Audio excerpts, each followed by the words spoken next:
You grow a beard and strangers are fascinated. I have strangers come up to me, hey, why don't you grow your beard out? I joined Al-Qaeda. Don't even joke around about that. But you can ask about facial hair, right? You can't be like, hey, how long you had the man boobs? Are they natural? Now you're looking at my man boobs. To me, they're beautiful. When do I get a Dove commercial? I'm talking about the Dove ice cream bar, which barely cleans your body and is less racist. I'm mostly healthy. I worked out today. I know I don't need to. When I'm home in New York City, I work out at the Chinatown YMCA, and I realize when people hear the Chinatown YMCA, they think, oh, that's not like a serious place to work out, and it's not. It's not at all. It's mostly little kids learning how to swim and really old Chinese people with their parents. I didn't even know you could live to that age. But I tell you, watching a 90-year-old on an elliptical really inspires me to die in my 70s. It looks like a machine is eating someone's grandma. But I love my why. You know, it's different from a normal health club. There's never moments when you think, oh my gosh, look at how much weight that guy's lifting. It's more like, oh my gosh, that guy's smoking on a treadmill in dress pants. It's very business casual. Sure, my Y doesn't have some of the amenities, but it also doesn't have the normal health club distractions. I don't have to deal with loud music or people that are in shape. I walk around my Y and I'm like, you know what? I'm doing okay. Maybe I should teach a class. Hi, welcome to Advanced Elliptical. Doesn't matter if you don't have workout clothes on. We're not going to be raising our heart rate. So let's step on, pick a show, and think about what we're gonna eat. Okay. Who's having a burger, huh? Let's practice eating fries. I'm ignored at my Y. I'm ignored at all health clubs. Like when I walk into a fitness area, even in a hotel, people always look at me like, I didn't know they serve food here. The only people that approach me are personal trainers. They're like, you looking for a personal trainer? No. You should be. So I've gotten to the point, if I'm approached by a personal trainer, I just act like they're hitting on me. They're like, hey, how you doing? I'm married. I don't think you understand. I understand perfectly. You want to get with me, but I'm taken, so you can look, but no touchy. I got to do some international shows this year. I performed in Japan for the first time, which was amazing. I mean, I wasn't in Japan just for stand-up. I was also modeling. I wish that wasn't that funny. But Japan, the Japanese are just, they're better at being human. Can we admit that? They're more polite, they're better at design. The Japanese toilet, are you familiar with the Japanese toilet? The Japanese took the most disgusting experience of human existence and fixed it. The Japanese toilet washes you, dries you, does your taxes. And that is in a Tokyo airport bathroom. You leave a Japanese public restroom cleaner than when you walked in. You leave an American public restroom with PTSD. Your only thought is, how can I forget that experience? Is there alcohol nearby? The entire time I was in Japan, I felt overweight, probably because I am overweight. But generally, the Japanese are thin. I mean, there are people that are overweight in Japan, but not like in America. We're better at not being thin. Because if you get really fat in Japan, they make you sumo wrestle. They make their fat people fight each other to entertain the thin people. And the fat people in Japan go along with it. Well, why am I doing this? It's prestigious. Now you try and push that other fat ass out of the circle. Oh, we try not to giggle. But first, throw in this giant diaper and put your hair in a bun. It's very dignified. Japanese are quiet and polite. They're like the opposite of my children. I had my kids with me, and they were always making loud noises. Occasionally, I would catch a Japanese person looking at my poorly behaved kids, and then they would look at me, and I'd always say the same thing. We're Canadian. Of course, we're not Canadian, but that is what some Americans do when they travel internationally. They tell people they're Canadian, which I think is cowardly. That's why I always tell people I'm North Korean. Then I get the respect I deserve. How much attention does the country of North Korea need at this point? Every 2 days, North Korea's like, we're gonna blow up the world! Isn't there a part of you that's like, then just do it? Get it over with, you spaz. Jim, don't even joke around about that. What if someone from North Korea was in the audience? They have a missile program. It's kind of fun tracking the North Korean missile program, right? They're like, North Korea has missiles that can reach Alaska. Oh my gosh, Alaska? Well, I don't know anyone that lives in Alaska. North Korea has missiles that can reach the West Coast. Oh my gosh, the West Coast? Well, I don't go there that often. North Korea has missiles that can reach the East Coast. Well, we gotta do something about this. Now we're talking about real people.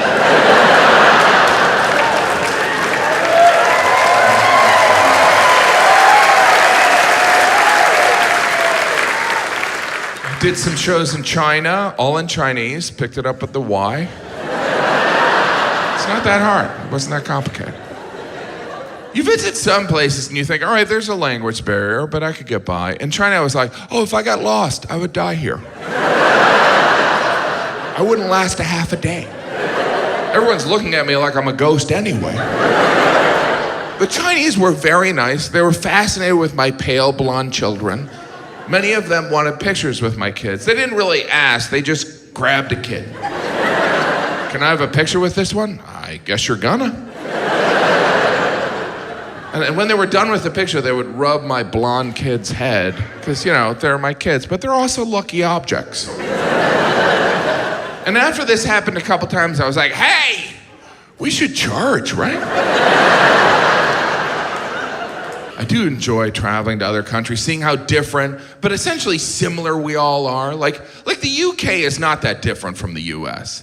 You know, if anything, you go over there and it seems like British people are trying to be different from Americans. They're like, oh, you drive on the right side of the road, then we're gonna drive on the left side of the road. Oh, you call your mother Mum, then we're gonna call ours Mum. Oh, you call that a cookie, then we're not going to the dentist. I know that's cheap.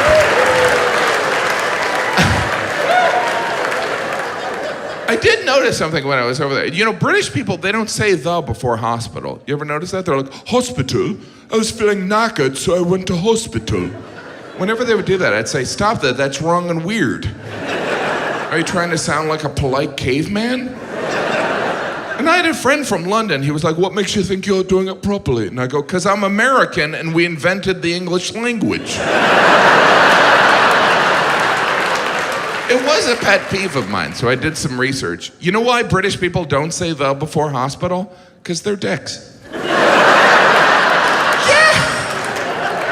I know that sounds harsh, but admit it, British people always talk to Americans like we just walked into their jewelry store with 2 full bags of garbage.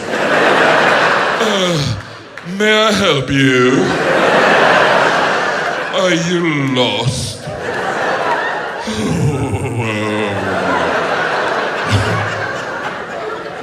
Obviously, I love the Brits, and I would never do those jokes there. I have been lucky enough to perform in the UK a couple times, and one time I was walking through Piccadilly Circus, which, for the record, is a horrible circus. There's no animals. And no, I was walking through Piccadilly Circus, and I saw they had an M&M store, and I looked at that M&M store, and it just made me think of all the things the British have given the Americans. Like, our language, Shakespeare, the Magna Carta, and I looked at the M&M store and I thought, now we're even. When I looked at the M&M M&M store, I wasn't even embarrassed to be American. I was ashamed to be human. Because has anyone at any point in their life thought, when are they going to open an M&M store? Sure, I can buy M&Ms absolutely anywhere, but I like to buy in bulk in a pro-M&M environment. Obviously, we don't need an M&M store. We don't even need different colored M&Ms. They all taste the same. They're just bits of chocolate shaped like Advil. With an M on it. They're not even M&Ms, they're M's. We don't do that with anything else. You want some raisin and raisins? Go ahead. Grab a handful of raisin and raisins. No, I don't even know how many M&Ms or M's they would have to sell in London to justify Piccadilly Circus real estate, but this M&M store is massive in the UK. It is 3 levels, which I guess makes sense, because the first level, so you can buy M&Ms. The second level, so you can buy more M&Ms. And then the third level, so you can jump to your death. Because you wasted time in an M&M store when you were in London. By the way, I don't have any judgment. If you personally enjoy going to the M&M store, that's fine, but obviously you shouldn't vote.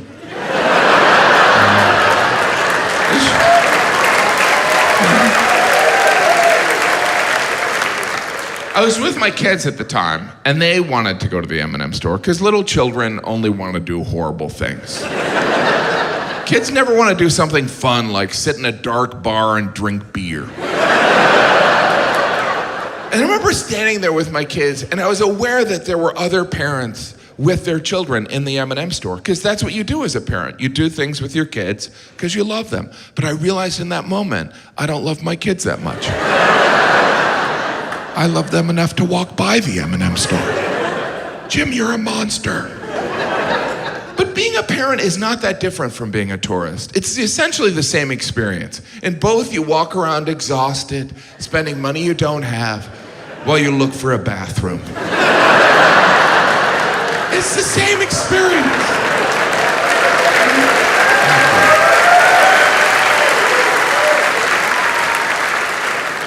I was recently given a gift certificate for a massage, which I will never use because I am not one of the Real Housewives of Beverly Hills. I've gotten a massage before, but I find it hard to justify a massage. Like, you know what I deserve? To have someone I don't know rub my body. Let's make that happen, people. Because massages are always from strangers. We get massages from strangers because we can't count on the people who love us to touch us. Right? I mean, it could be your best friend. You see that guy? Take a bullet for him. I'm not giving him a massage. I'm no queen. My wife, the woman I love, the mother of my children. Here's my massage. You good? That's my hand's cramping. So we pay total strangers. Hey, I know nothing about you. Why don't I take off my clothes and climb on this padded dining room table? And you can do whatever you want. We know nothing about these people. I don't even ask if they're a masseuse.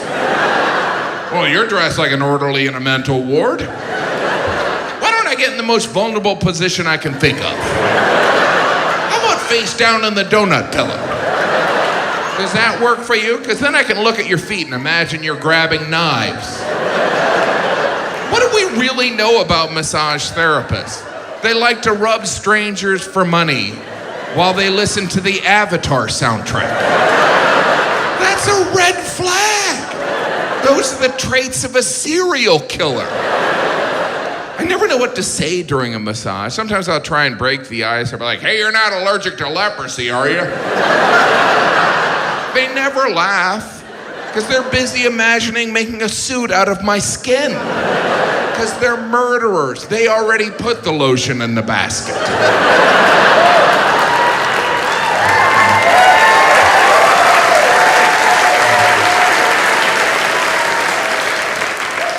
I don't even know what type of massage I'm getting when I get a massage. They're like, do you want a deep tissue, a shiatsu, or a Swedish massage? I'm like, I'll take the blonde. I don't know. Because men view massages differently. A woman gets a massage, her friends are like, good for you. A guy gets a massage, you dirty dog! Because men sexualize all human interaction. It was a therapeutic massage. How therapeutic? Nothing happened. Yeah, that's what we'll tell your wife, huh? That's gotta be frustrating for massage therapists, that double meaning. Did you get a massage or a massage? No other occupation has to deal with it. Did you get a cavity filled or a cavity filled? How many dentistry references is he gonna have? For me, a massage is just an hour of awkwardness, right? She gets done, she leaves the room, I put on the robe, I step outside, she hands me a glass of water. I was looking at her and go, you're never gonna call me. What a charade. I did have one massage therapist, she told me they're allowed to turn people down. I don't know why she told me that. It was after a show. Can you imagine getting turned down by a massage therapist? That's rough. Yeah, you couldn't pay me to touch you. Not for all the money on the planet. Massages, that's how some people relax. Some people relax in a hot sauna. And sure, who doesn't love recreating the feeling of being trapped inside an active volcano? I don't understand the appeal of a sauna. Here's every experience I've had in a sauna. I'm like, okay, I'm gonna get a sweat going. It's gonna be really good for me. Here we go. It's time to get out, right? I don't want to overdo it. What is so relaxing about sitting in a hot box next to a pile of smoldering rocks? I always look at the rocks like, whoever's cooking the rocks, they're done. That's a wrap on the rock cooking. And to make this sauna more enjoyable, you're always seated next to a naked 80-year-old man. Oh, good, I get to sweat next to someone's grandpa who's only wearing a hand towel. The nudity in the sauna seems unnecessary. This isn't Rome. I just look around the sauna like, wow, so this is why we wear clothes, huh? So we may eventually eat. In Finland, where they invented the sauna, they relax in Finland by drinking vodka in the sauna, which might explain why we've never read any Finnish literature. Vodka in the sauna. Actually, the Finns, they pronounce it sauna, because they're wasted. I go to the sauna and drink some vodka. Drinking vodka in a sauna? You know what kind of ideas you come up with? An M&M store.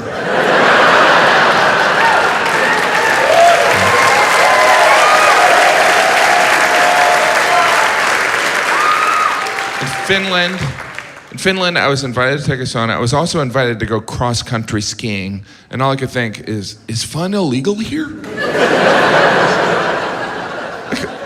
What kind of antidepressant do you have to be on to enjoy cross-country skiing? I can't believe cross-country skiing's even a sport. Hey, you know that awkward part in downhill skiing where you're trying to get over to the lift?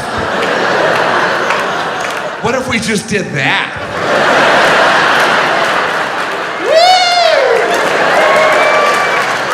This is fun. And to turn around, you know what? Don't turn around. Let's go across the country. People who enjoy winter seem mentally unstable. Right? Some of those winter activities should get you committed. It's like, look, we love you, we're just worried. I mean, yesterday we caught you walking through the woods with tennis rackets tied to your feet. This morning we saw you sweeping the frozen lake. What's next? You sitting in a sled being pulled by dogs? Get some help. Oh, I did one of those genetic tests. I was surprised to find out I'm all Asian. You do learn things from those genetic tests. Like, I discovered I wasted $100. They send you information. Mine just said, dude, you're white. In fact, you're very white. I hope you feel guilty. They didn't even break out my nationality. They just highlighted all the British Isles. They're like, you're trash from here. Wherever people need sunscreen.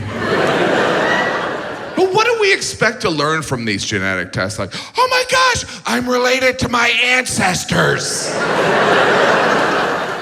We're only gonna find out bad news. You see it in the commercials. I thought I was Italian, but it ends out my great-grandma was a whore. So I guess I'm Eastern European. Sometimes people think I'm saying Eastern Europeans are whores, and I am. No. My point is, only good family news is passed along. Like if your great-grandfather was Abraham Lincoln, you'd already know that. But if your great-grandfather was the town drunk, your grandpa's likely to go, I don't remember. I think he worked in a bar. Chief gutter inspector. I do know I have some Irish ancestry, but apparently the Irish didn't keep great records because, well, draw your own conclusion. Some tells me they weren't busy sunbathing. I'm Irish, but I have blonde hair. Supposedly the only reason the Irish have blonde or red hair is because the Vikings invaded, pillaged, and probably other stuff. Those Vikings, the Scandinavians, I don't know if you've been to Sweden, it's like a whole country of Scarlett Johanssons. If I was in Ireland at that time, I would have been, oh no, some Viking lady's coming to pillage me. I guess I'll hide on this bed covered in rose petals. Hopefully she can help me put together that table.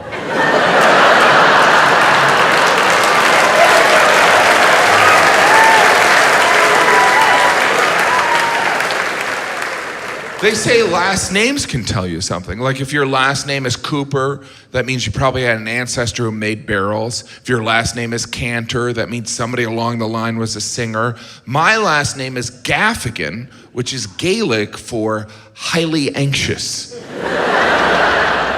And when I learned that, all I could feel was highly anxious. I mean, how anxious do you have to be for people to go, you should go with that as your name? What's that? That's what we call you anyway. It does seem like some last names were chosen to impress, right? You know, someone's like, you know what? I want the ladies to know I'm successful, so I'm gonna go with a last name Goldman. Goldman. What are you going with? Wiener. I want the ladies to know I like hot dogs. But who knows? Maybe last names mean nothing. You know, where I'm from in Indiana, there is a guy who owns an RV dealership, and his name is Tom Raper. That's his name. And there are billboards, come see Tom Raper. And people go. Well, we should check it out. Now, I don't know why we would let someone named Raper sell RVs. They are essentially mobile crime scenes. If my last name were Raper, I wouldn't leave the house. How do you even go out to dinner? Party of two, Raper. Is there a Raper here? Are there family reunions? Are you a Raper? I'm a Raper. Is this your son? He looks just like a Raper. So fun getting all the Rapers together. In Milwaukee, I stayed in a hotel named the Fister. That was the name, the Fister. And obviously they were sensitive to it sounding weird, so they added a P at the front, so it was the Puffister. Hey, it worked for Michelle Pfeiffer. And that hotel was started by a man named Guido Fister. I thought, my name's Guido Fister, why don't I go into hospitality? Guido Fister, his name sounds like an ethnic slur. Get out of here, you Guido Fister! Go fish somewhere else!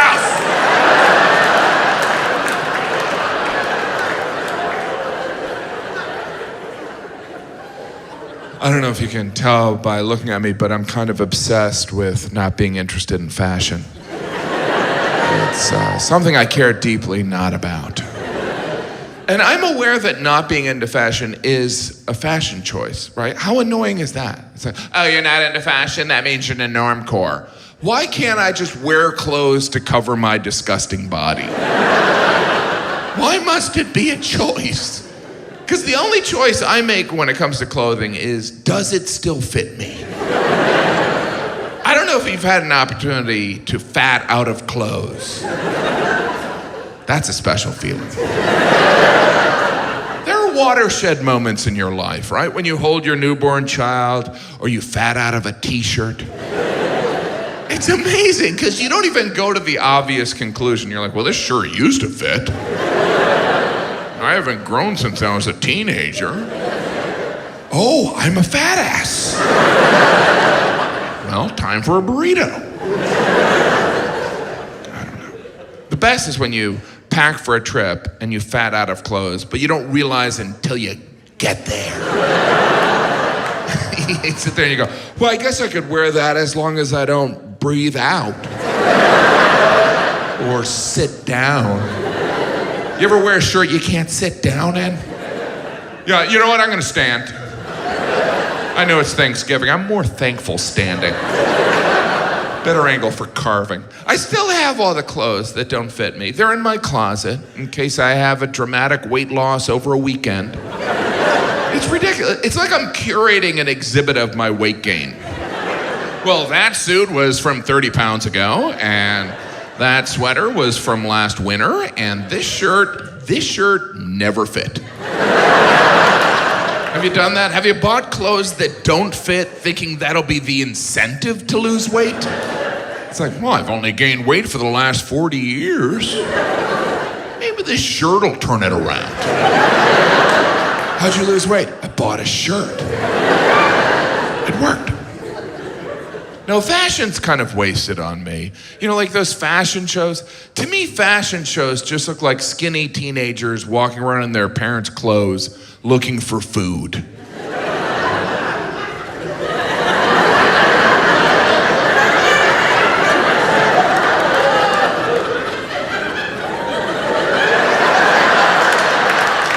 Wow, there's no food out there.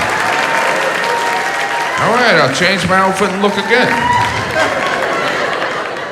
Fashion shows are rather absurd when you consider they're just people sitting around watching people walk around in clothes, which is what people do in clothes every day. But at fashion shows, they're so fascinated. They're like, oh my gosh. Oh, wow. Look at that person walking clothes. How do they do it? Oh, if only we could watch them do laundry. And we all know what a fashion show is because we've seen it on TV. In December, they televised the Victoria's Secret fashion show, which is excellent, by the way. Well, that one's different because there's angels, so there's a spiritual aspect to the thongs they're peddling. It's interesting, all the models are beautiful. You ever notice that? You're like, yeah, Jim, that's the point. No, but all the models, they pick people that would look good in any clothing. Like, if you want me to buy a suit, show me Michael Moore looking good in it. And I'm not picking on Michael Moore. I'm friends with him. I like Michael Moore. And not just because he proves you don't need to shower to be famous.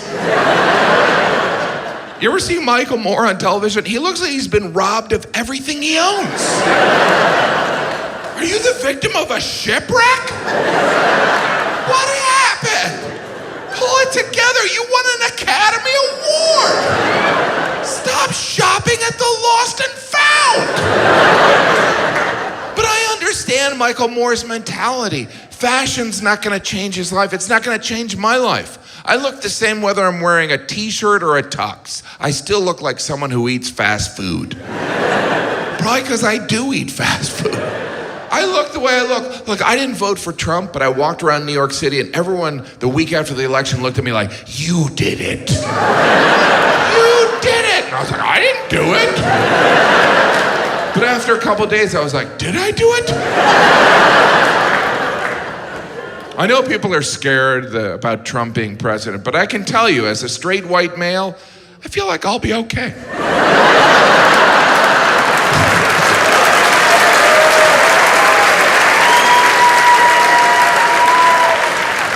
My wife hates that joke. And I love her, but not enough to get rid of that chick. I would do anything for my wife. I'm aware of that. But there are people that are more romantic. Prince Edward abdicated his right to the English throne for the woman he loved. Isn't that unbelievable? He was forced to choose between the woman he loved or being king of England. And that idiot chose the broad. Now, I'm sure in that moment it was the right decision, and I'm happily married, but even in the best relationship, each person has thoughts where they go, I've made an enormous mistake. But we never thought I could have been king of England. Do you think Prince Edward really ever got over that? Every time he had to empty the trash, he's like, the king of England doesn't have to empty trash. The King of England can chat with his ex on Facebook. Can you imagine what kind of news event that abdication was in the UK? There must have been, he's gone mad. We should get him to hospital. Jim, your British accent is getting worse. Why wouldn't you take 5 minutes and learn a good accent? It's just lazy. It's just lazy. My wife's pretty amazing. She is better at things, and I'm not ashamed to say that. Like her guilt trip, legendary. My wife is half Catholic, half Jewish, so her guilt trip is like a superpower. I walk in a room, she looks at me, and I feel horrible. And that's called love. We've been together so long, I will get angry about a guilt trip she hasn't even given me yet. I'll be like, I'm gonna watch the football game. She's like, okay. And I'm like, 'cause I want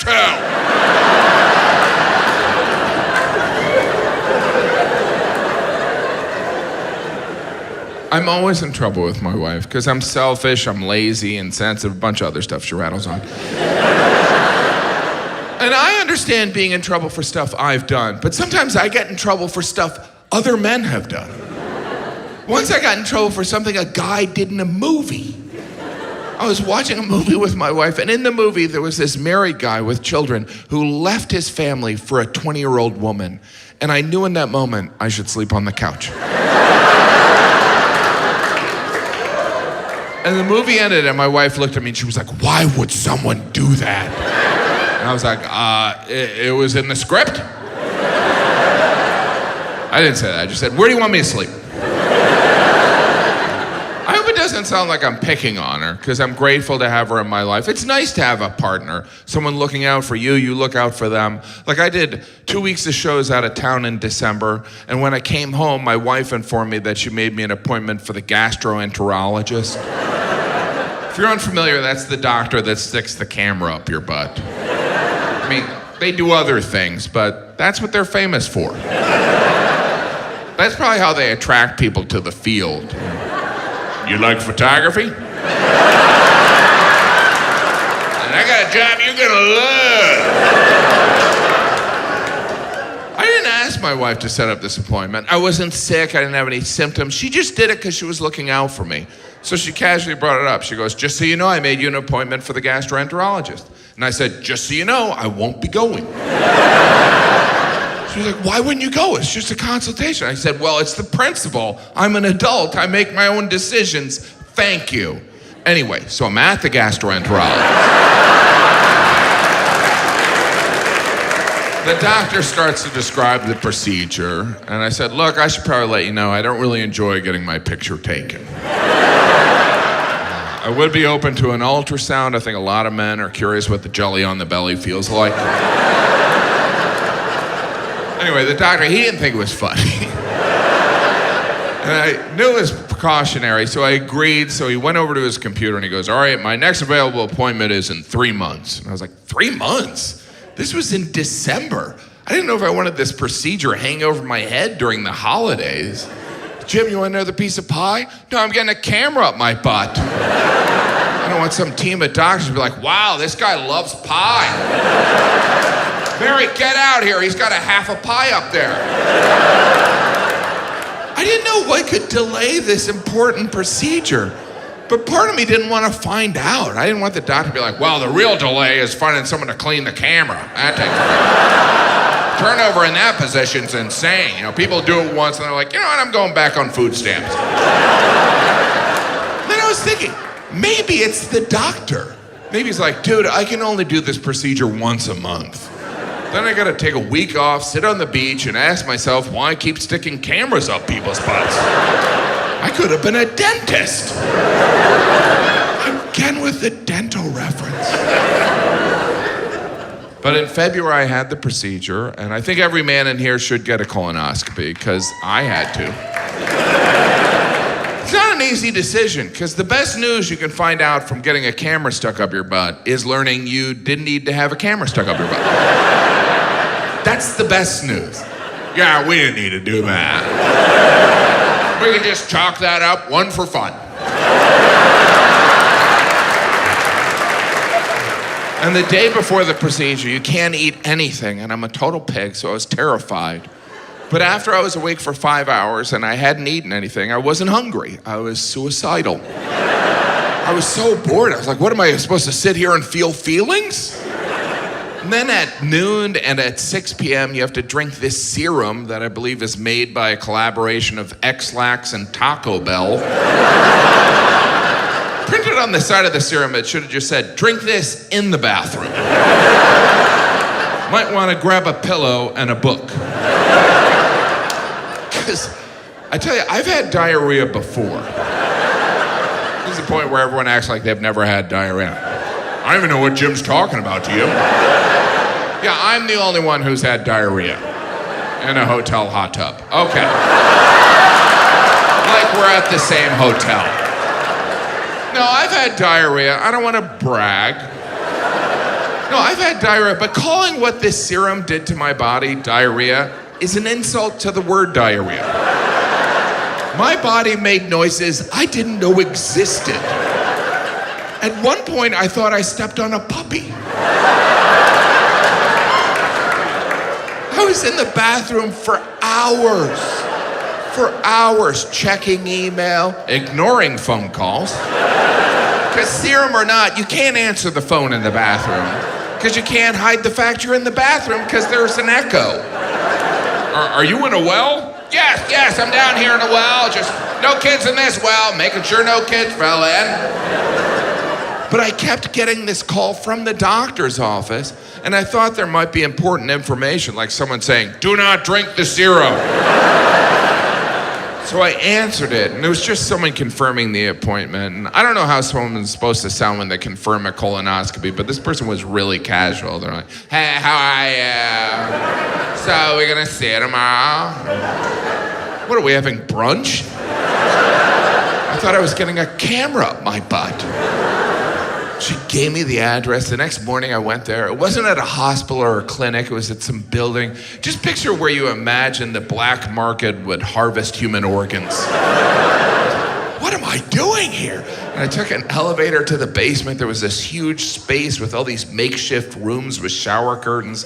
And I was led into one. There was all this talking. You know when you're nervous and you think you hear things? I thought I heard someone go, I can't believe he's here.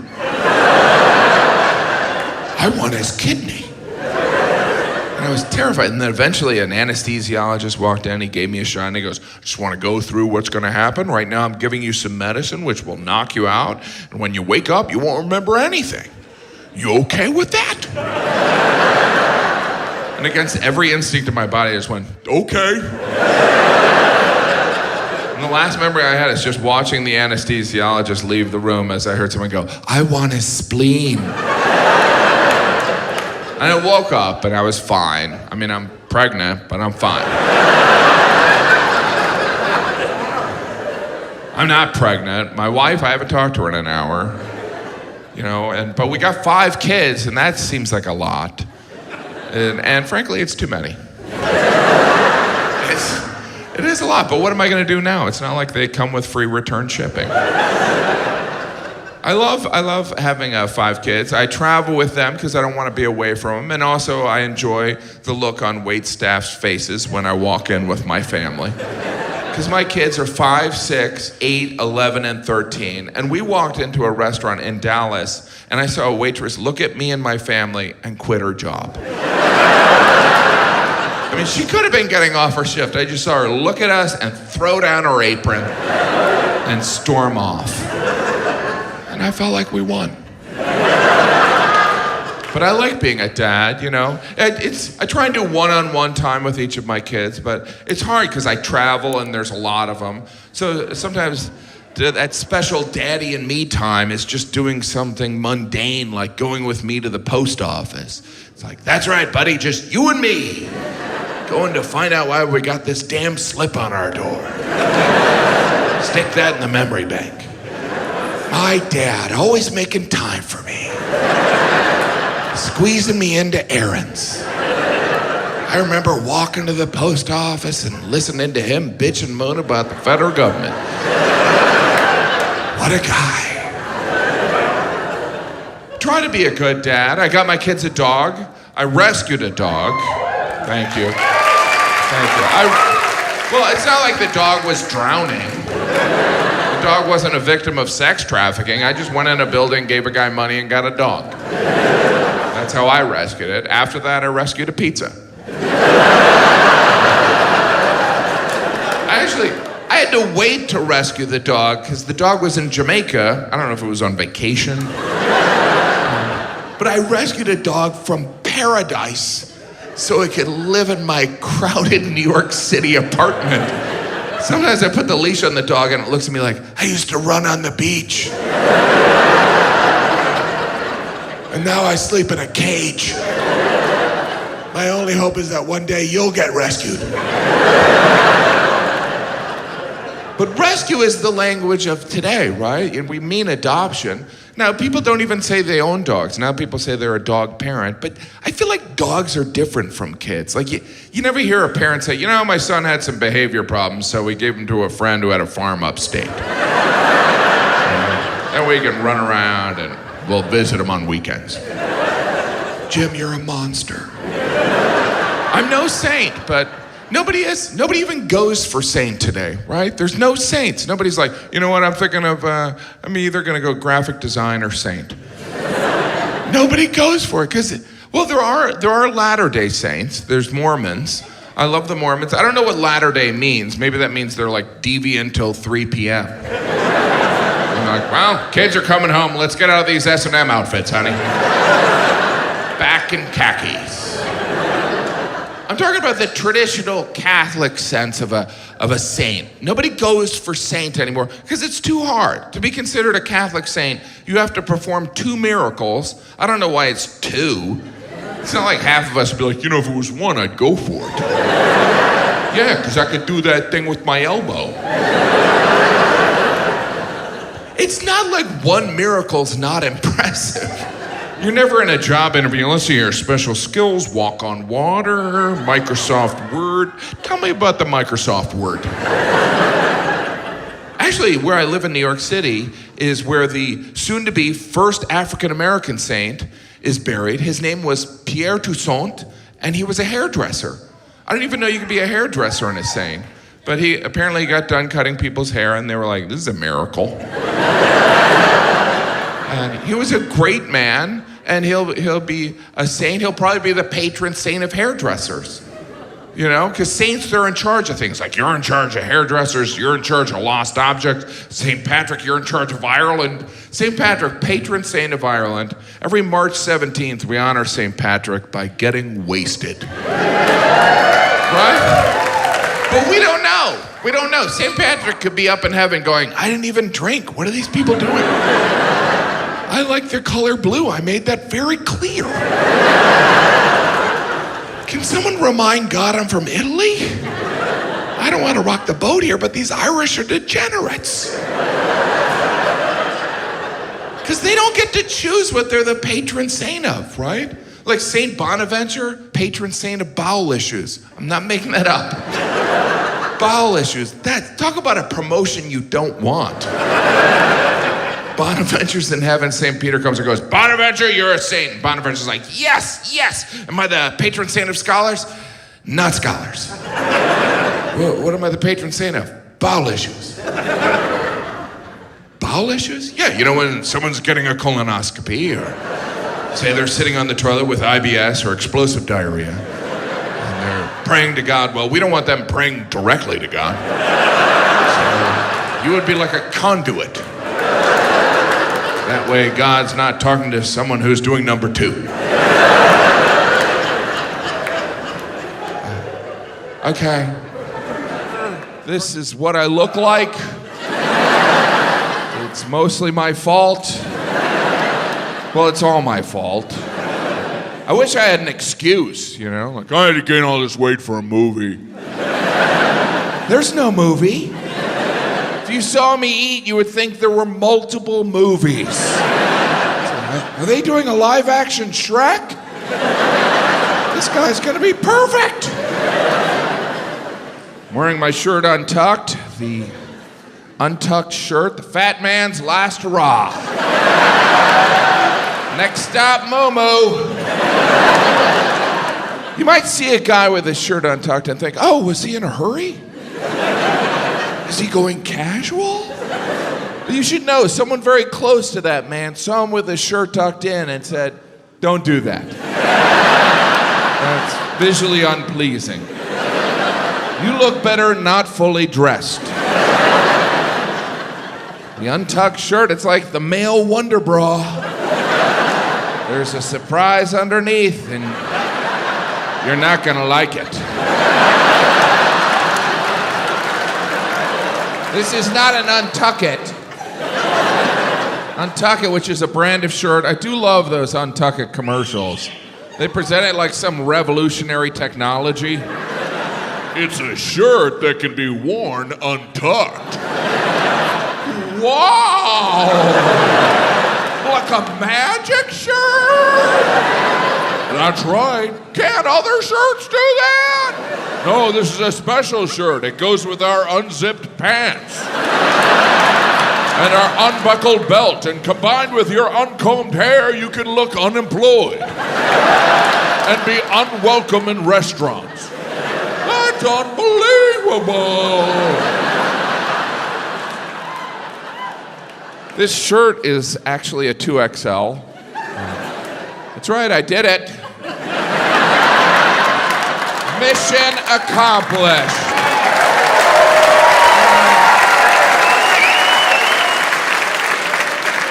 There should be a moving up ceremony for when you hit 2XL. It is with great pride and slight disgust that we present this garment roughly the size of a circus tent to this slob who actually struggles to put on his own socks.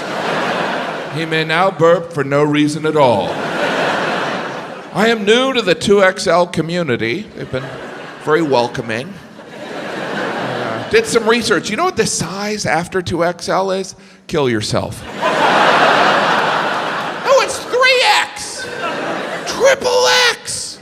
That's pornographic. It's so fat, it's obscene. Triple X does sound like some fat-on-fat action. Oh, yeah. Oh, yeah. And I'm heading there, hopefully by the end of the show. I don't know what happened. All I did was eat abusively for 40 years. And suddenly I'm fat? That doesn't seem fair. I am now at the size, when I go in clothing stores, salespeople look at me like, we got nothing for you. And you can't use our bathroom. When I go out to eat, if I order a salad, the waiter's always like, "Aww, look at you try." I'm always afraid he's gonna gather the whole staff. The fat pig is trying. The fat pig is trying. I've always talked about my weight and my stand-up, but in the past, after shows, if I ran into audience members, they'd be like, "Jim, you're not that fat. You're not that fat." But now after shows, people are like, "Good show. You nailed it." I don't care. I like to eat. I like to eat. When you like to eat, what's weird is people assume you enjoy cooking. Well, you must know your way around the kitchen. I know where the food is. Well, you must love to cook. Look, I like to sleep. It doesn't mean I want to build a bed. The truth is, I don't like to do anything. Like when I order delivery, I'm kind of annoyed they don't know what I want already. What do I have to do, everything? I did lose some weight last summer. Thank you. I did. Well, I had my appendix removed. Well, it still counts. I didn't know what the appendix was, and since I'm an idiot, I just pretended like I did. The doctor was like, "We have to remove your appendix." And I was like, "Both of them?" Luckily, he thought I was kidding. He's like,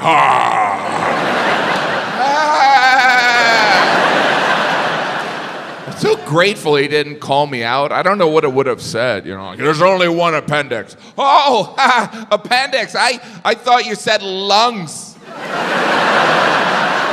To me, they sound similar because I'm dumb. I didn't know what the appendix was, but I don't feel that bad. The doctor told me science isn't even sure what the appendix does exactly. Science isn't even sure why the appendix exists. And I heard that and I was like, oh my gosh, the appendix is like a Kardashian. It is.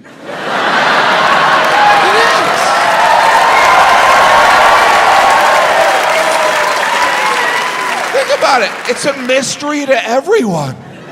But for some of us, it causes excruciating pain and needs to be removed with a knife. Obviously, I'm not promoting violence against any of the Kardashians, just the mother. There's always one person that gets too into that joke. Yes, kill the mother. Kill her and smear her blood on my face. I think it's strange science doesn't know what the appendix does. That means nobody knows. You never hear science doesn't know, but Earl has a theory. Earl, when you were cleaning the toilet, you mumbled something. How is that an acceptable answer from the entire scientific community? Yeah, we don't know. Well, back to cloning everything. And they just removed the appendix. That's the solution. Take it out. We don't know what it does. And it's fine. But the first time they did it, we removed your appendix. Let's see what happens. I had my appendix removed in Alaska. That's not why I went there. I was on vacation with my family, and I had this sharp pain in my abdomen. And since I'm a genius, my first thought was, I pulled a muscle in my stomach. That's what I sincerely thought. See all these muscles? I thought I pulled one, doing nothing. And the pain was overwhelming. I couldn't move. My wife was like, I'm gonna go for help. But we're in a remote area of Alaska, so she just ran to nearby cabins. Eventually she came back all out of breath. She's like, I found a guy. I was like, oh good, is he a doctor? And she goes, no. I go, is he a nurse? And she goes, he's a lawyer. I guess he can do my will. So then this lawyer doctor came over, started asking me questions, and when you're in pain, all questions are annoying. He's like, do you have a fever? And I was like, are you even a lawyer? He's like, is it a dull pain? There's nothing boring about this. Eventually, I had to be airlifted on advice of counsel. I was airlifted, which was embarrassing, because unlike a heroic airlift of someone from a natural disaster or a wounded soldier, I was just a fat guy with a tummy ache. The helicopter pilot was like, wait, your stomach hurts? Yeah, it's real sore. Do you know how much it costs to rent a helicopter? But my tummy hurts. I knew it was expensive. I sat on that helicopter the entire ride, just holding my stomach and praying, please don't let this be gas. Sweet Sweet Jesus, don't let this be gas. Because if it's gas, I don't think I can return to my family. Hey kids, Daddy's back, had some gas. Took a helicopter ride. None of you wanted to go to college, did you? A little out of our price range now. We don't know what caused the gas. It might have been Daddy's 3 breakfast burritos. Pretty much a medical mystery. I was airlifted to the closest hospital. They removed my appendix. They did a good job. I mean, I'm female now. The surgeon who removed my appendix, his name was Dr. Muffaletta, which is also the name of a delicious New Orleans sandwich. And I do look like a guy who would know that. So when he introduced himself, I was like, am I being visited by the ghost of Sandwich Past? Is Nurse Po' Boy about to come in? I woke up after the surgery covered in Mardi Gras beads. No, I woke up and there was a nurse standing there and she was like, the surgery was a success. Just let me know if it hurts when you pee. And I was like, where's the appendix? How exactly did you remove it? This doesn't sound like a success at all. Then she explained right before the surgery, they inserted a catheter. I didn't know what that was, so I was like, oh, okay. Then I started piecing it together. Hurts when I pee, catheter. I'm suing this hospital. You'll be hearing from my lawyer, doctor.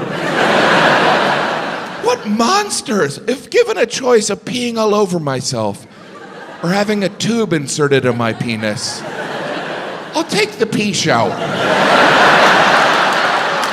I guess I'm old-fashioned, you know?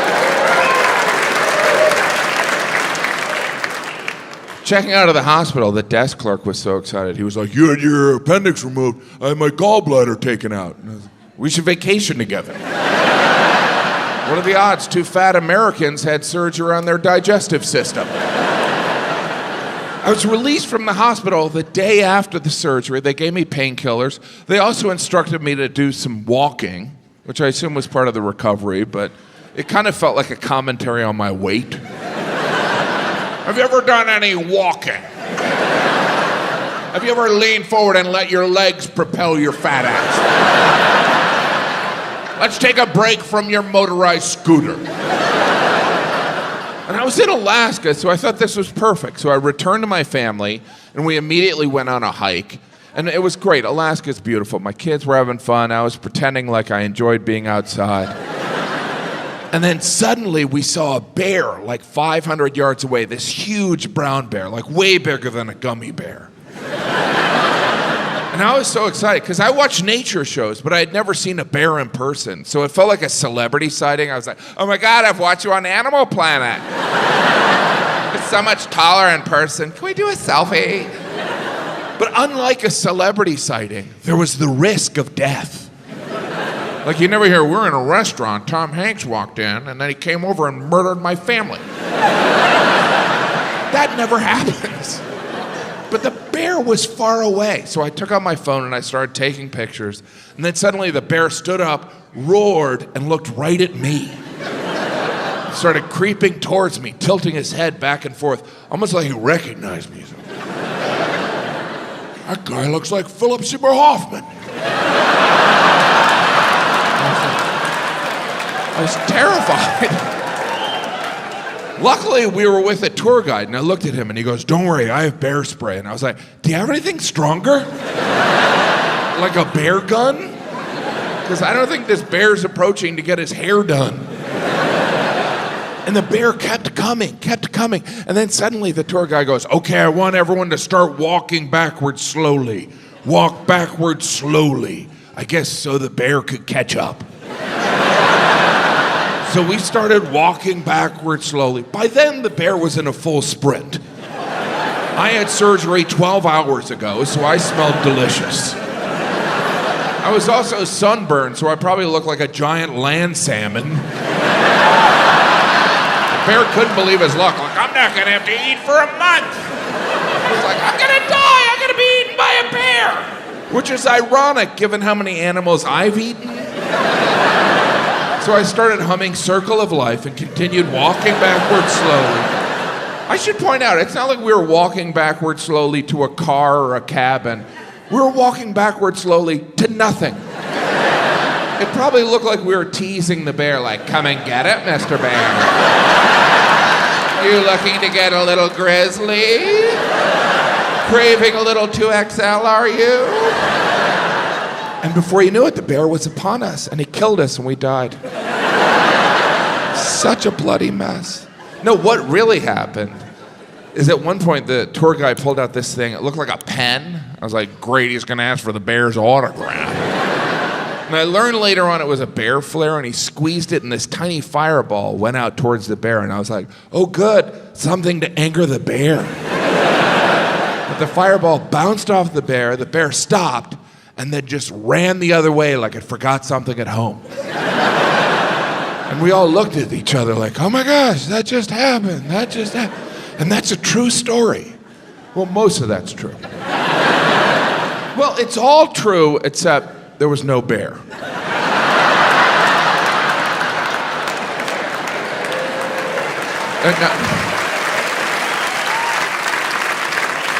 There was a bear. I do sometimes lie up here. I'm not proud of it. But sometimes we all have to lie. Like, even when I tell my children not to lie, I'm kind of lying to them. Some people are like, you should never lie to a child. And those people don't have kids. Because when you have kids, you lie to them all the time. You're like, you wouldn't like this ice cream. It's very spicy. I'd share, but Santa said I can't. Now, why don't you go to sleep so I can wrestle your mom?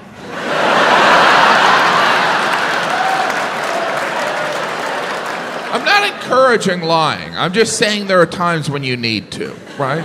Like if you're late to meet someone and you see that they're already angry and you don't have an excuse, you have to lie. Because if you told that person the truth, they would never speak to you again. You gotta be like, hey, I gotta come clean. I just couldn't motivate to get going. I mean, eventually I could. What I'm trying to say is I don't value your time. I've identified there are 2 times when it's socially acceptable to lie. To spare someone's feelings, it's okay to lie. It's also okay to lie to cover up a murder. Allow me to explain. When we discover someone's a murderer, we also learn they've done some fibbing. But we tend to focus on the murder part. You never hear, I'm angry he killed that guy, but frankly, I'm more upset about the lying. It's the dishonesty that bothers me. Some trust has been broken. Speaking of lying murderers, I watch a lot of Dateline. I don't want to brag. Some other winners out there. If you're unfamiliar or you have a life, Dateline is a news magazine show, like 60 Minutes, but at one point, Dateline just went all in on murder. And it's usually spousal murder. Like if you watch Dateline, it appears most marriages end in murder. Every episode starts the same. They had the perfect marriage. But you know someone's getting killed. A husband, a wife, sometimes they'll get someone else to kill their spouse, which seems impersonal. It's like you took a vow, do it yourself. Anyway, I was watching this one episode of Dateline about this guy who murdered his wife. It was gruesome. I was watching with my wife on our anniversary. My wife didn't care. I mean, she wasn't thrilled I was taking notes. What are you writing down? This guy's just sloppy. It's like he's trying to get caught. If anything, this guy's plan was foolproof. What he did on his anniversary is he threw a party for him and his wife, and they invited all their friends so that they could see how happy they were. And then the next morning, he took his wife fishing. He rented a boat, he brought a cooler, some tackle, 3 concrete blocks, and a tarp. You know, for fishing. And he would have gotten away with the whole thing. But 3 months after his wife disappeared at sea, he got engaged to a stripper, which is kind of suspicious. And to celebrate their engagement, they dropped acid, as tradition would have. And while tripping on acid, he admitted the whole thing to his fiancée. And she turned him in because she didn't appreciate the dishonesty.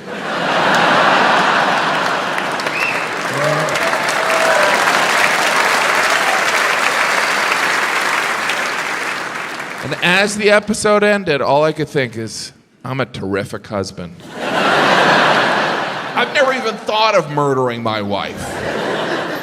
Well, I've never made plans to murder my wife. Well, I don't own concrete blocks. I can see some of you are like, Jim, I don't like the murder jokes. I don't like them. But wouldn't it be great if in a week you learned I was a murderer? Because then you could brag. You could be like, oh my gosh, we were at the taping for a special. And he had all these jokes on murder. Were they good? Not really, no. He was better at murder than comedy. If you know me, I would do anything for my wife, and that's part of my alibi. No,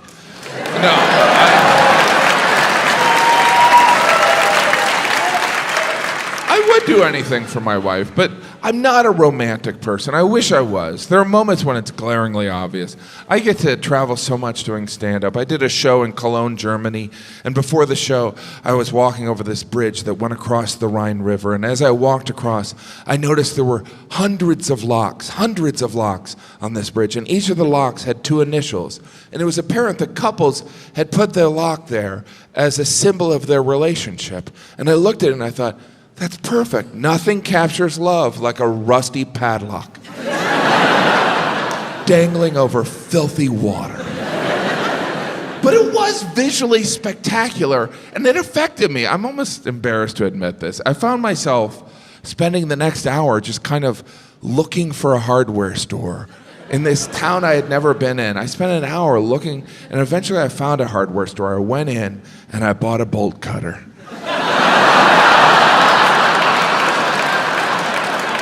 And I went back and I started snipping off the locks.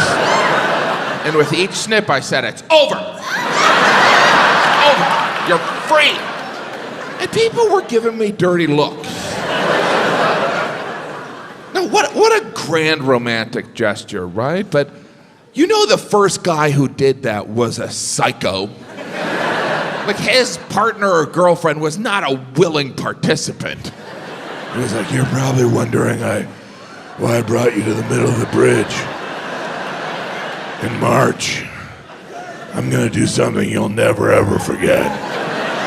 She was like, oh my gosh, are you gonna jump?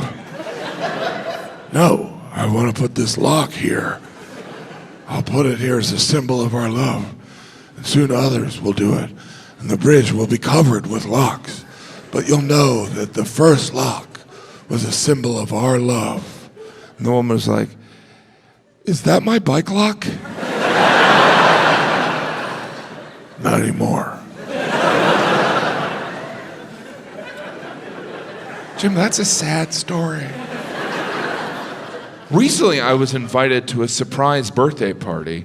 It was a surprise birthday party for a dog. That's right, I have friends that are mentally ill. I went. It was in my apartment building, and I needed the material. And to be fair, the dog was surprised. Didn't suspect a thing. Dog didn't know it was his birthday. The dog didn't know it had a birthday. The dog wasn't sure why people were in the apartment. It was the dog's third birthday, which in dog years doesn't matter. Someone made that up, and we just went along with it. Oh, 1 year equals 7 for doggies? Okay. When I see a dog, I'll do math. That's not fulfilling some dog need. You know, there's not a dog sitting in a bar right now going, I'm not 3, I'm 21. I can legally drink. That's not how dogs keep track of time. If you have a dog, you know they don't keep track of time. You've left your home, forgotten something, walked back in, only to be greeted by your dog like you've just returned from war. They're back! It's a miracle! They're back after I don't know how long, because I'm a dog!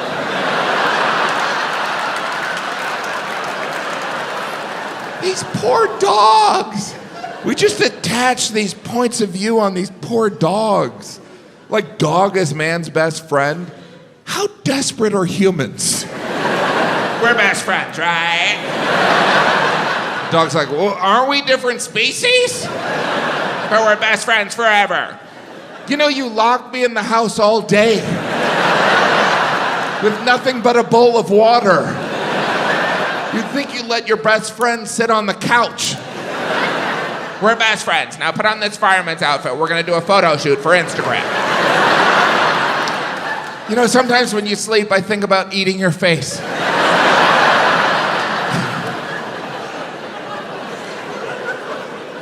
But I get it. I love dogs too. I love animals. We all have the friend that announces they love animals in a way that implies the rest of us are drowning kittens. Yeah, but I love animals. Well, that's a pretty exclusive group of just you and anyone who's not a serial killer. Yeah, but I just get along with animals better. Or humans don't like you.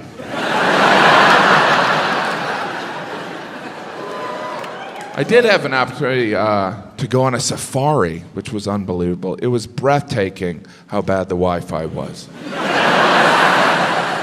I went on a safari, which is just a fancy word for animal stalking. Because that's what you do on a safari. You follow animals and watch them. You're like...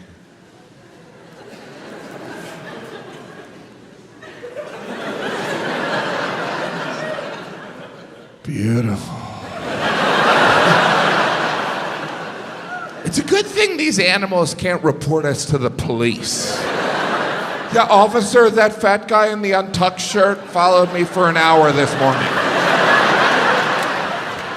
I woke up and he was taking pictures of me and my family. We were naked. Yeah, the guy who looks like Philip Seymour Hoffman. On the safari, I saw one animal kill another animal, and intellectually I was like, I don't want to see that. But emotionally, in the moment, I was like, get him. My kids were totally savage about it. They're like, come, I want blood. My kids were with me. My kids were poorly behaved on a safari. They're 6 and 7, and animals would walk by like, savages. My two youngest are 6 and 7-year-old boys, and they're total savages. They're constantly picking on me, they're jumping on me, and they pick on me. How they pick on me recently is they make fun of my, what they call my huge boy part. Now, before you think I'm walking around the house naked, or in fact have a huge boy part,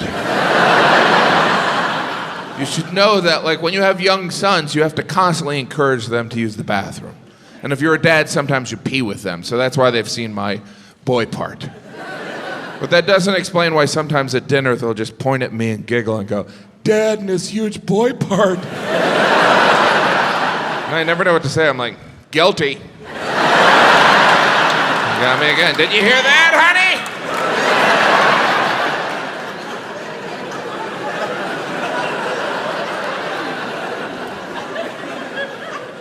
Lovely weather out there. I prefer the cold to hot. I do. I know that's surprising looking at me, given I look like a snowman.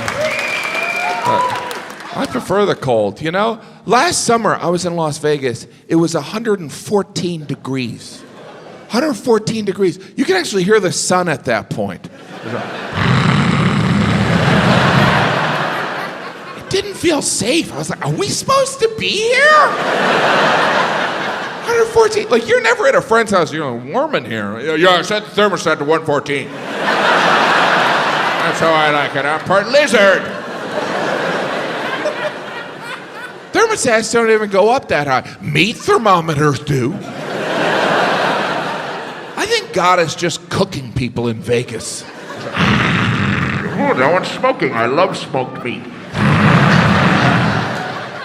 It was 114 degrees, which was shocking, but not as shocking as how casually Las Vegas residents just went about their day in that heat. It was like, you were like, let's play Frisbee, time to walk the dog. I was like, get inside! The earth is on fire! Get inside and beg for for God's forgiveness. You've obviously angered him. That's why Vegas is called Sin City. It's the same temperature as hell. I have a friend from Vegas. I told him it was 114. He goes, that's nothing. I'm like, no, that's something. That's actually the temperature you boil water at. He's like, it's not that bad. Not if you're making ramen. He's like, that's our summer. That's not summer. Summer is when you barbecue on a grill, not the sidewalk. It's so weird to be places where summer is the enemy. I was like in the Southwest, they talk about summer like it's an ex-lover they never want to see again. We gotta get out of here before summer gets here. Last year I couldn't leave my house when summer was here. You ever notice the further north you go, the more obsessed people are with summer? Like in February, I was in Bangor, Maine, and everyone was talking about summer. Everyone I met, they're like, you gotta come back during summer, you gotta come back. Which is a strange way to greet someone. Hi, how are you? Come back later. And it was everyone. Or, you gotta come back during summer, you gotta, yeah, but I'm here now. Just make sure you come back. I didn't want to come the first time. But I love how northern cities sell summer. They're like, summer here is unbelievable. It's perfect. For 1/12 of the year, it's ideal. Otherwise, it's a tundra filled with alcoholism and depression. But for those 13 odd days, it's worth it. I did nothing today. Didn't feel any pressure to do anything. Some places you feel like a pressure to do something, like St. Louis, you gotta go see our arch. I don't want to. Go look at our arch. Why don't I just go to McDonald's and see 2? San Antonio, you gotta go to the Alamo. I was gonna nap. Oh, you gotta stand outside in blistering heat and look at a building. Can't I just say I forgot about the Alamo? You know who didn't want to go to the Alamo? The people who died at the Alamo. I bet their last thought was, I wish I didn't go to the Alamo. I thought it was a rental car company. Can you imagine that level of bravery? 187 Texans fought 2,000 of Santa Anna's finest Mexican troops. And at one point, those 187 Texans just decided, we should just fight till we all die. Like if I was there, I would have been like, excuse me, I love the idea of Texas too, but have you tried this Mexican food? It is delicioso. I propose we remember the guacamole. Of course, Vegas, the big assignment, is to gamble. Nobody ever admits they gamble when they go to Las Vegas. You going to Vegas? You going to gamble? I'm going to see shows. You're not going to gamble at all? Well, if I walk by a poker table, I might sit down and lose $10,000. I'm mainly going for the shows. We don't like to admit we gamble. People never admit. They're like, I'm not gambling, I'm just pulling this lever. I like to pull levers. It's a good arm workout. I'm not gambling, I'm just watching these horses run and letting the winner determine if I keep my home. We are a country that loves to bet on horses. Every spring we track the 3 races of the Triple Crown, and every spring I always have the same thought. We're still doing this? Is Woodrow Wilson president? But people love the Triple Crown. The Kentucky Derby, where people bet on horses while they're dressed like characters from Gone with the Wind. It's like prom for gamblers. Do you like my hat? I'm living in my sister's garage. Because I have a debilitating gambling addiction. Shall we have another mint julep? They always announce the winner of each race on the news. You can always tell the horse was named by a guy on his 8th wife. The horse is always named like Viagra's Revenge. Alimony be damned. They show a picture of the winning horse on the news. They could show us a picture of any horse. We wouldn't know the difference. I don't know what we're supposed to do with that horse image. It's not like we're going to run into that horse in a bar. Excuse me, did you win the Kentucky Derby? I did. I won the Kentucky Derby. Now I'm in a bar enjoying a Hefeweizen. There is the classic photo of the winning horse, right? They're always wearing that huge horseshoe wreath of flowers they stole from someone's gravesite. Standing next to the winning horse is the owner of the horse, who did not train the horse, did not ride the horse, and based on body language, has never really met the horse. There the owner stands, looking like they've never paid taxes. Sitting on top of the winning horse is the jockey, who's dressed like he just came from a local pride parade. They always interview the jockey expecting some insight. They're like, how'd you win? The jockey's like, I whipped the horse and it ran. It's very rare for a horse to win all 3 races of the Triple Crown, mainly because they're horses and they don't care.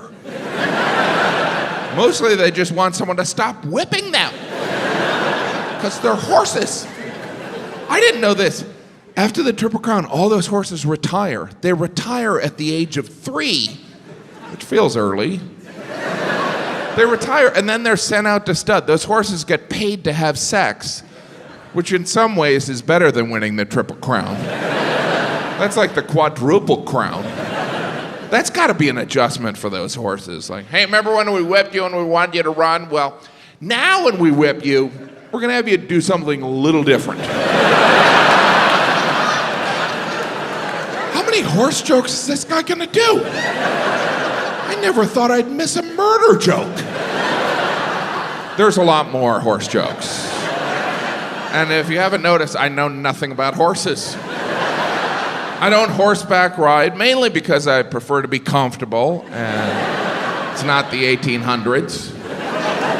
I'm sure the horses aren't thrilled either. They're like, why am I carrying you around? I saw you drive up in a Honda Civic. But people like the horseback ride. I have a friend, she told me the reason she enjoys horseback riding is because she loves horses, which seems like a strange way of expressing love for something. Making it carry you around on its back. I mean, I love my great Aunt Katie. I'm not gonna make her carry me around on her back. Not anymore, yeah? I don't even know why we have to specify that it's horseback riding. Other people are like, hey, you want to ride a horse? What part?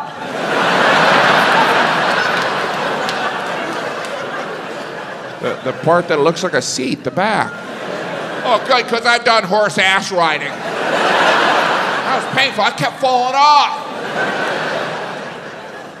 I should probably tell you, the rest of the show is all horse jokes. Is he serious?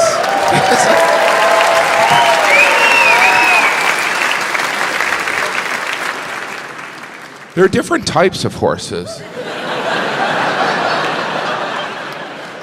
He's gonna keep going, isn't he? No, there are breeds of horses, right? Which is different from horse breeding. I don't know if you've ever seen 2 horses breed, but that'll keep you awake at night. If you've never seen 2 horses breed, do not YouTube it. Do not YouTube it and print out still images. Don't do that. Don't affix your face on one of the images and show your wife think it's funny. She won't think it's funny. But that says more about her than you. What was I talking about? Horses. It's strange how we treat horses. We give horses shoes. I don't even know if horses need shoes. You never see a horse in the wild walking around like, ow, ow. Wish I had some damn shoes. We give horses shoes that are metal. Metal? That's worse than Crocs. That must be hard to shop for, right? Do you have anything in metal, but not a slip-on, something I could nail to my foot? That's what we do, we nail it to their foot. And when we're not doing that, we're literally tossing the horseshoe around as a game. The horse must be like, what the hell are you doing with my shoes? Probably looks like we're taunting the horse. Hey, horse, why don't you come and get your shoes? Go and grab it all you can because you don't have hands!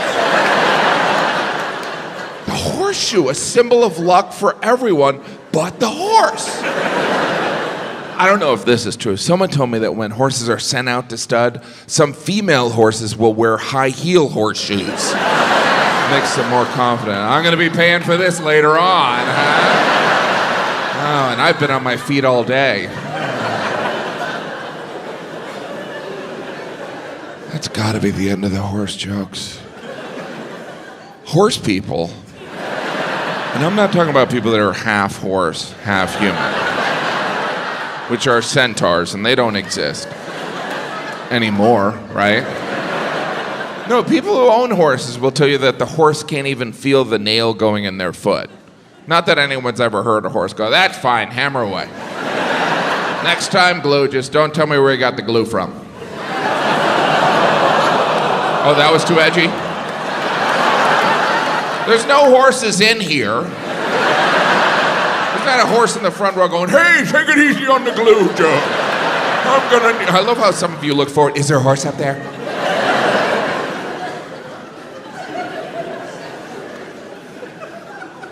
It's strange how we treat horses, you know? The most shocking way we treat horses is when they break their leg, we shoot them.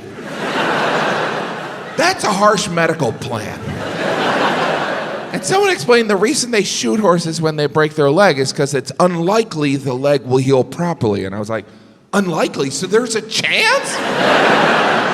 Can you imagine how stressed out horses must be? Like, I stepped on a branch. It was a branch! Put down the gun! Look at the branch! It's a branch! Even if they're injured, they're like, I'll walk it off. I'm gonna walk it off.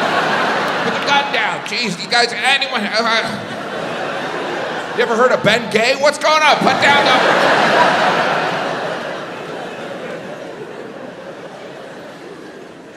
I can see on some of your faces that you would frankly prefer if I did more horse jokes.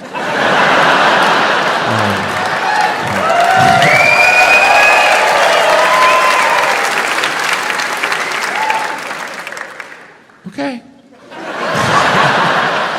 It's odd how we treat horses, because we live in this era where we treat our dogs and cats as family members. People are always trying to get their dog on an airplane. You know, it's just a matter of time before someone brings a horse on a plane. Are you kidding me?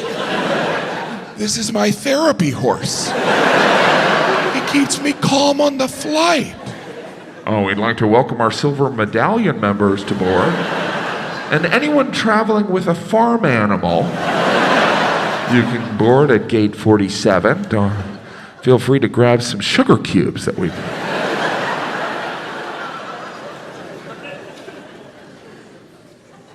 Horsepower. Horsepower is so different from girl power. Do you know what I mean? It's like, you go, horse. Hey, is what horses eat. Okay, I can tell at this point there's probably 1 or 2 or 300 of you that are frankly annoyed by the horse jokes. And I want you to know that your annoyance gives me pleasure.